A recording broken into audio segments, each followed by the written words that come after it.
magnetize your minis, flight stands, custom kits, and all the hobby supplies you'll need from themagnetbaron.com.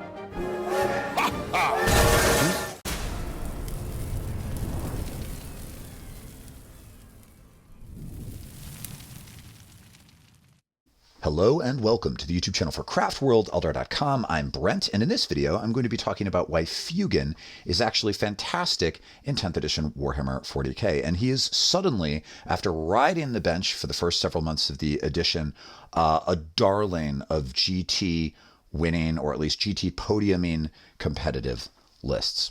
But before I do, I'd like to acknowledge that this video is shorter than the majority of the videos on the channel. Ever since I started, I have gotten requests for more short form content, and so I am experimenting with a few short form videos. But don't despair, those of you who love the 50-minute dives on individual topics. I'm definitely not giving up long form content. I'm just introducing another format for talking about our beloved space elves. Okay, so Feugan. Feugan is the best Phoenix Lord. I'm just going to say it. That's not a claim about lore, but in terms of how they play on the table, what they bring for their points, hands down, Feugan is the best one. And not to overly toot my own Banshee mask, but I'm pretty sure we called this way back in the initial Codex review. I'm sorry, Index review, when the 10th edition Index dropped and we went through all of the new data sheets.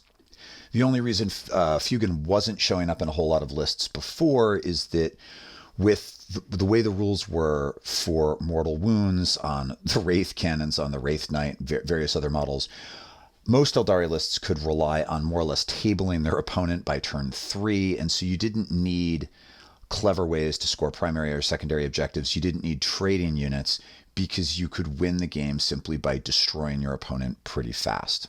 And although Eldari are still really good, as demonstrated by recent GT results, they're certainly no longer the terrifyingly overpowered force that they were. And we have to be a whole lot more tactical about how we score than we did before, when we could win just by killing everything. So Feugan has always been really good. We knew Feugan was really good. It's just only now that some of the other stuff has been reined in, is there room for Feugan as an efficient choice in a competitive list? And wow, is this spicy hot space elf efficient. He's only 115 points, and he brings to the table a significant damage output on top of epic survivability and durability for his points. Now, lots of the models available to us are very good at killing stuff. Eldar excel at killing stuff. So while it's great that Feugan is a killer, what really makes him a standout is his defensive profile, because he's almost guaranteed to be able to hold a frontline objective against an enemy shooting army. So you have models like your Autarch Wayleaper that are lone operatives that can hold a faraway objective, or one that's partially out of line of sight against a powerful enemy shooting army simply by being untargetable. But Feugan can do something else. And we need these tools. We need killing tools, but we also need scoring tools. And I think the single biggest thing that has changed about how Eldar play since the big nerf and the shifts in the meta is the degree to which Eldar lists now need to be designed around scoring in addition to being designed around killing. And that's something I'm going to be talking about in more of these short form videos. So before we look at his stat line or talk about how cool his weapons are, let's talk about what makes Feugan durable. So he has 5 wounds, like the Phoenix Lords do. He has a 2-up save and a 4-up invuln, like the Phoenix Lords do. He's only toughness 3. This time around, they're all toughness 3. He used to be toughness 4 in the last edition. But 2-up, 4-up with 5 wounds is good. That's solid. But he's also got a 5-up feel no pain, which is pretty cool. And so if you can get Feugan into cover, and it's pretty easy to get cover in this edition, even against stuff with pretty decent AP, he's still probably going to have at least a 3-up save. If at worst he falls back on that 4-up invuln, and then the 5-up feel no pain. His wound characteristic of 5 functionally goes up to like a 7 on top of the invuln and the saving throw, but then he has unquenchable resolve. The first time this model is destroyed, roll a d6, and on a 2-up, set it up at the end of the phase as close as possible to where it was, but not within engagement range, with full wounds remaining. And so, yeah, he comes back with 5 wounds. 5 is not a ton, but with that 5-up feel no pain, it's kind of more like 7 wounds. So you're doubling that because he's getting up. So he has 5 wounds, but functionally, he's actually got like 14, which is crazy pants. Also, the fact that he's set back up at end of phase means that he's essentially damage gated. Damage gates have been largely eliminated in 10th edition 40k. Maybe they've been completely eliminated.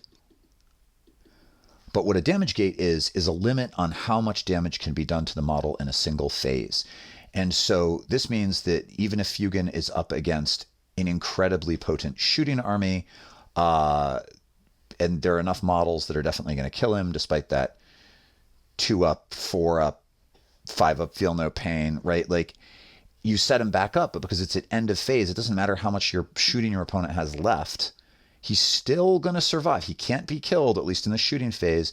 So you're probably going to have him next turn to hold that objective and to fight again. For 115 points, that is really good. That's insanely good. He is for the durability of this model for its points is possibly the most efficient in the index, excuse me. Now, on top of that, he's bringing with him a pretty potent shooting and melee loadout. He has his special Phoenix Lord Fire Dragon weapon, the Seer Song, which can either fire a beam attack or a lance attack. The beam attack is the anti-heavy infantry / bike one, and then the lance attack is I blow up big stuff. The beam attack is range 12, 3 attacks, but sustained hits D3, which means you stand a 50% chance of doing 3 plus D3 hits, because if you roll 3 dice, there's a 50% chance of at least 1 6, which would trigger another D3 hits. Now, you could, of course, also use a fate die to guarantee that you're getting off at least 3 plus D3 hits. I don't know that that's necessarily worth it. It depends on what else you've got on the table, but you might. And once you're doing 3 plus D3, he very well might pick up a whole 5-man squad of Marines or something like that. Ballistic skill 2, so hitting on 2s. Strength 8, which is great because that means he's going to wound most bikes and Marines on a 2-up. Minus 3 AP, so most stuff is only going to save on a 6 against him, a 5-up in cover. And then flat 2 damage means, again, he's just killing those lighter infantry. He can also really mess up a light vehicle, something like a heavy bike that's T5 or T6 with this, or a squad of them. If it's a single bike, you might use the other profile. The other profile has an 18-inch range. It's a lance attack. It's Melta 6, which means that in half range, it does an additional 6. So if you bring him in out of reserves and he sets up 9 inches from something, he's exactly at 9 inches from his target. It's 1 attack. It hits on 2s. It's strength 14, so it's going to wound pretty much all the big stuff on a 3-up. Minus 4 AP, D6 damage, and then if you're close, it's doing D6 plus 6, which means you can use a fate die, because he does have strands of fate, to, if you didn't, you can use a fate die to just flat do 12 damage to something if it's within half range. And there's a lot of stuff in the game. There's tanks, monsters, that he can just one-shot if you're using a fate die, which is really freaking good. And then, of course, he has his Fire Axe, which gives him 6 attacks, hitting on 2s, strength 5, minus 4 AP, flat 3 damage, which is great. It's so good. This also makes charging him not terribly desirable.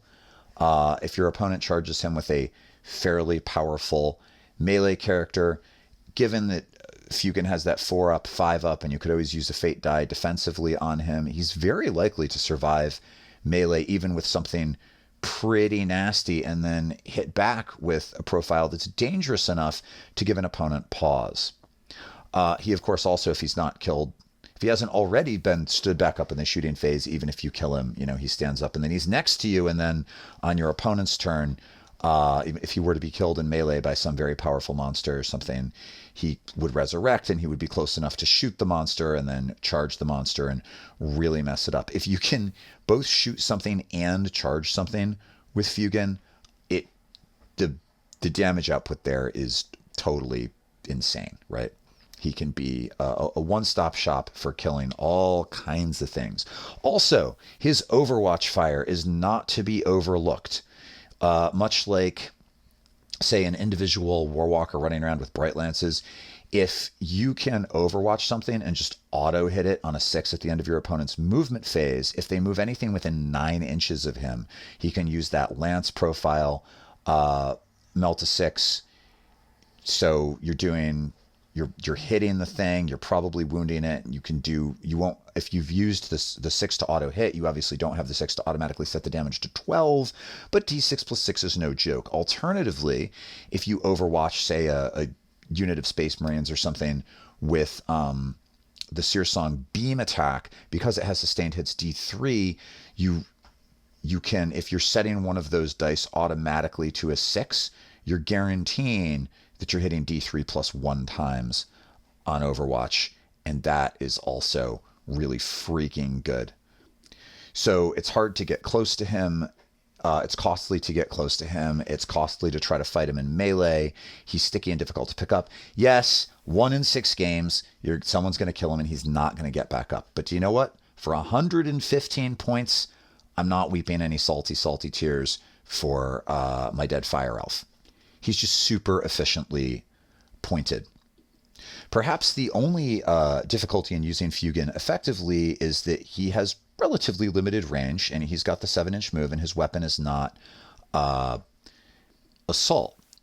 So how do you get him to where he needs to be without your opponent being able to play around him? Now, depending on what mission you're playing and what the map looks like, maybe you can just start him totally out of line of sight at the front of your deployment zone behind a wall, and because he's infantry, he can run through the wall onto a midfield objective. And if your opponent is playing an army that wants to push into the midfield, you maybe just don't need to get terribly clever about how you position him. You want him close to the front of your deployment zone, totally out of line of sight.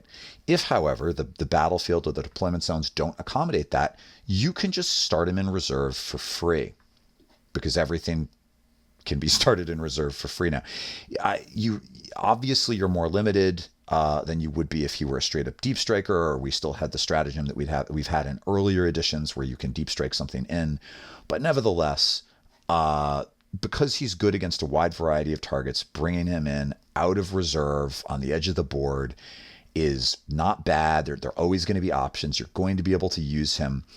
And if you have to do that, you can always bring him in, shoot a thing, and then pay a CP to phantasm him, right? Phantasm now only works on infantry, but it works on infantry. He's infantry. So you might use Phantasm to shoot something and then make him extra safe and hard to kill. So next turn he pops out and shoots something again, and he still has his 2-up resurrection ability, and that's awesome. Or you might find yourself using Phantasm just to get him onto that objective that you need to score, or to become an absolute terror in your opponent's backfield. He cannot, of course, charge if he Phantasms, but that's okay. Now, Phantasm is something that would happen at the end of your opponent's movement phase anyway, but the point is, but you would still have him. If he moved on to an objective, he would be there when it came time for you to score it on your turn. And if you were evading an opponent, he would be out of the way before your opponent needed to shoot.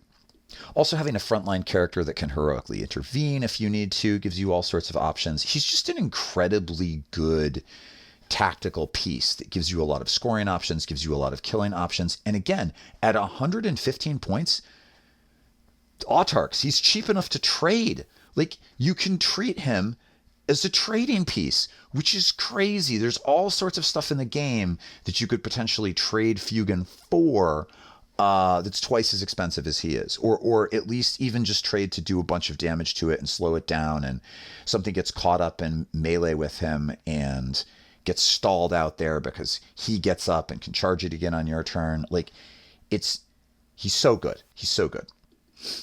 Also, if you are bringing him in out of reserve, your other option, if you're not using Phantasm, if he's coming in 9 inches from an enemy unit, is to do your shooting and then spend a fate die on the charge roll. So if he's coming in 9 inches away and you're rolling 2 dice and one of them is a 6, you then have a 2 out of 3 chance of succeeding on the charge. Better even if you have an avatar nearby. And the Avatar of Cain is good. It's competitive. And they both want to play in the same part of the field. So the charge bonus on Fuegan from the Avatar is really not an unlikely combo at all if you are running the Avatar of Cain. You definitely don't need the Avatar of Cain to run Fuegan. He's great. So he's a melee deterrent. He's a killer. He's a scoring piece. He's a trading piece. He's super efficiently pointed, doing all of those things. The last consideration with Fuegan is whether or not you want to have him actually lead fire dragons. Now, I may do a video on fire dragons. Fire dragons are suddenly like on the margin of competitive play. There have been some lists that have done very, very well, that have gotten to the podium at GTs, that suddenly do have some fire dragons in them. There was one like fire dragon Falcon spam list that I think was like 4th in a GT pretty recently. So they're good. And it's definitely not a bad idea. But I am going to caution you against this. Unless you are Scott Brody or Boone or one of the other top Eldar players that are sometimes on my Discord talking about the crazy stuff that they can make work. I think you're better off not running him in a squad of fire dragons in the simple and not necessarily putting him into the Falcon for the simple reason that he's very, very efficiently pointed at 115 points. But when you add the cost of the dragons and when you put the dragons into a Falcon, yes, you have this sledgehammer killing unit. But honestly, the ablative wounds added by the dragons really don't make him significantly more durable relative to the durability that he already has. The dragons do increase his killing power against really big stuff, but you already have a lot of stuff in your list that kills very effectively. I don't think he's going to need the extra help. It does give him more play into like a squad of custodies or a squad of stuff with more than 2 wounds that needs to be picked up. But I don't think that the rerolls provided by the Falcon obviously are really good for the squad. And if he's leading fire dragons, he gives them +1 to hit, and so they're a real terror and everything.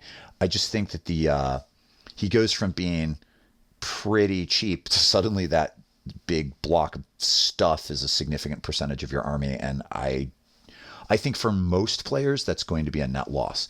It doesn't mean that it's not highly competitive in the hands of the right person. I just think most of the people listening to this video are going to be better off running Fuegan solo. So that's it. That's what a short form video looks like. Fuegan rocks. He's great. Give him a try.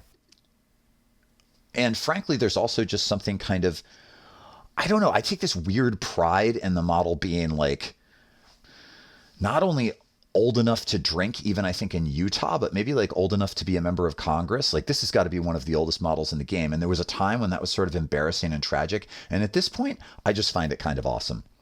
Somebody on the heavy metal team had to paint the Fuegan model that's depicted on the data card and have it not look like a 30-year-old model. And that is, that's kind of cool. Well done, whoever did it, because he looks great. Okay, if you've not subscribed, I hope you'll subscribe. If you have not liked the video, I hope that you will like the video. It would be great if you left a comment. It's so good for the algorithm. Also, I like hearing from you. I really do. It makes me feel more enthusiastic to make content. We're getting really close to 10,000 subscribers. When we hit it, I have something very special lined up that I'm really excited to share. So let's try and get there soon. Thanks, everybody. I'll be back again in just a couple of days with another short form video. Until then, best of luck with your pointy ears. Take care.